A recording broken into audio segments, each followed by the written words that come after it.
Dawn from Bay County Public Library, and today we're going to do some origami.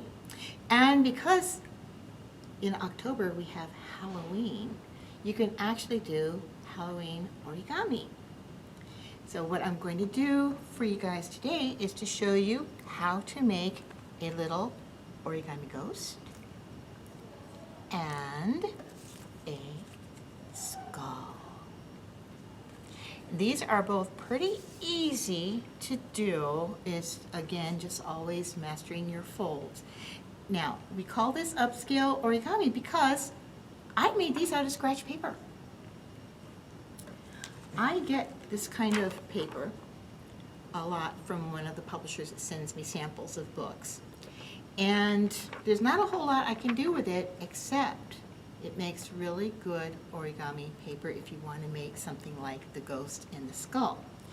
So all you have to do is fold it one edge over, so you have that triangle like this, and then you're folding this part up like so, and then you cut off this rectangular part and you get a square like this. And it just so happens that we need that first diagonal fold, so it works really well. Now, if you want a larger design, you can take plain white paper like this, and you do the same thing, making sure that your edges meet.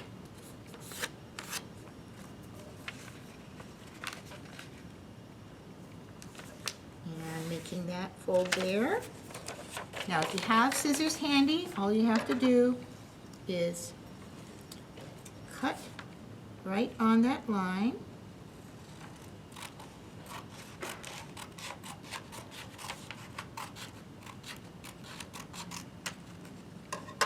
And there you are.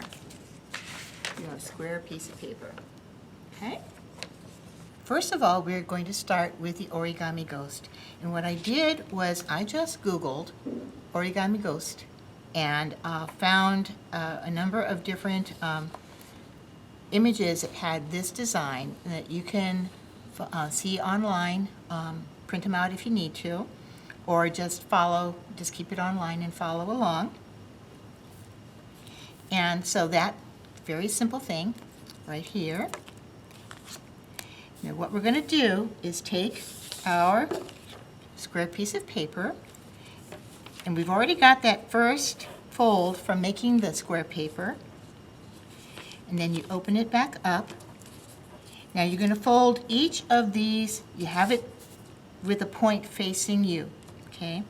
And you're going to take the top two edges and fold them right along the center crease.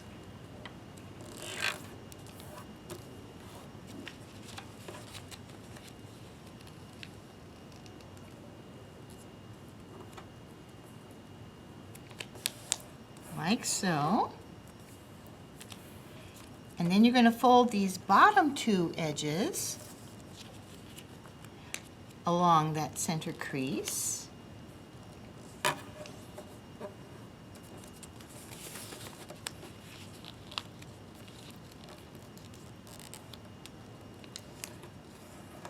So now you got this shape. Now, you got to open this up till this little point is up, fold back down along your crease,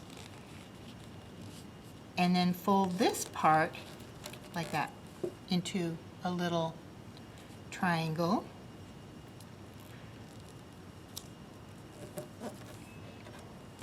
So that's what it's going to look like, okay? And we do the same thing on this side.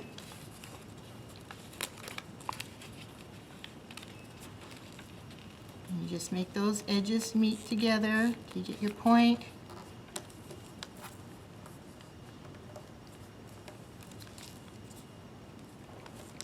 Okay, so there we go. Now, you're going to fold these two edges in again to that center crease.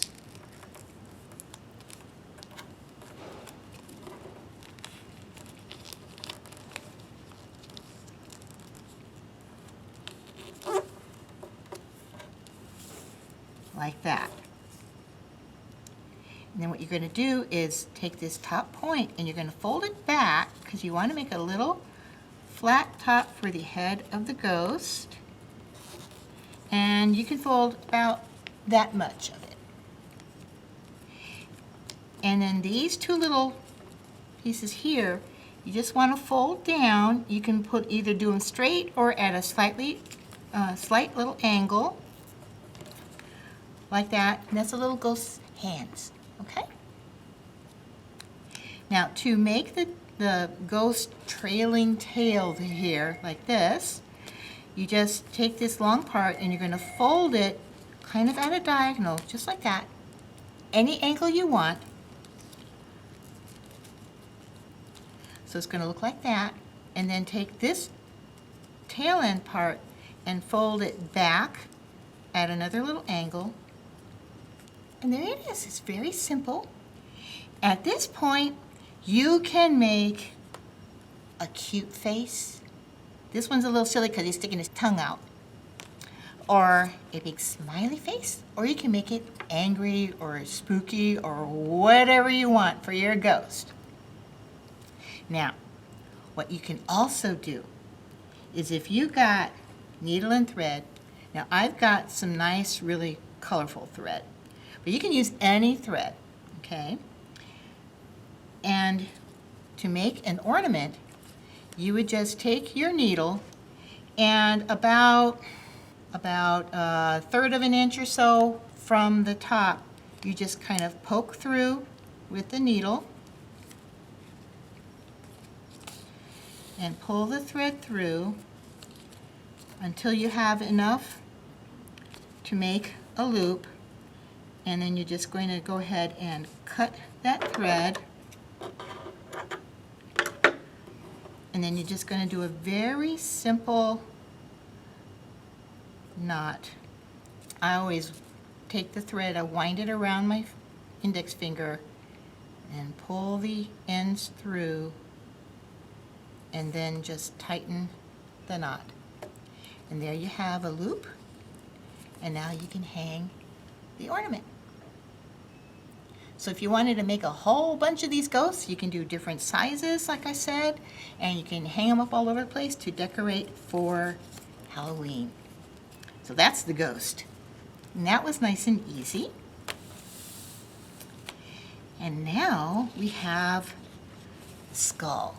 And this is another one that I Googled, Origami Skull, and found this, again, easy design. So you're going to take your square paper, and you've already had your one diagonal crease. Then you're going to open it up and turn it about 90 degrees, and you're going to fold it again into a triangle. And when you open, you have your square with the diagonal creases. Now again, you're going to have it with the point pointing to you, and you're going to fold. I'm going to turn this way. But you're going to do the same beginning fold that you did with the ghost.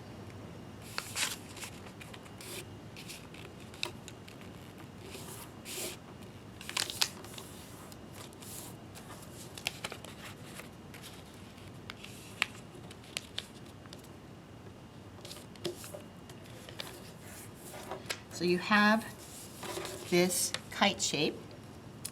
Now what you're going to do is fold the top point down and about like that much.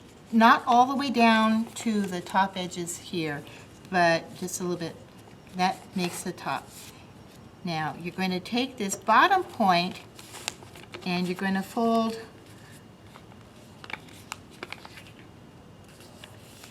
like so, where the point's just a little bit higher than the top edge, and then you're going to fold it back down this way, and you're going to do no more than 1/2 inch. If you can kind of see where I've got it folded there. And now you're going to turn the paper over, and you're going to fold it. If you want to, you can kind of measure out 5 spaces. I usually just kind of eyeball it. And you're going to fold it up and then down again.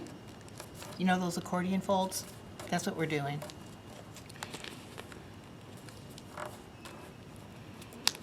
Each time you want to make sure you got some good creases going there.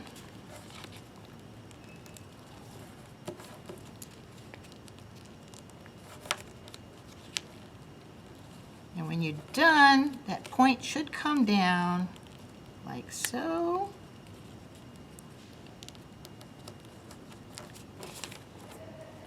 Kind of looks like teeth. Okay? And that is your skull. And from there, you can also glue these down if you want, the teeth parts, so that they stay down like that. And what I did was I just kind of outlined along the angles to make the teeth kind of stand out. And then you can just draw the eyes and the little nose holes.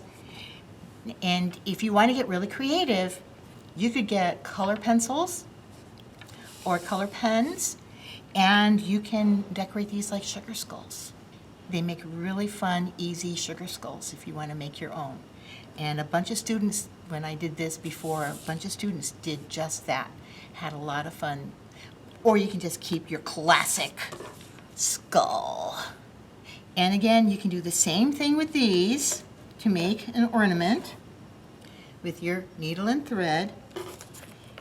And again, poke a hole about 1/3 of an inch or so down.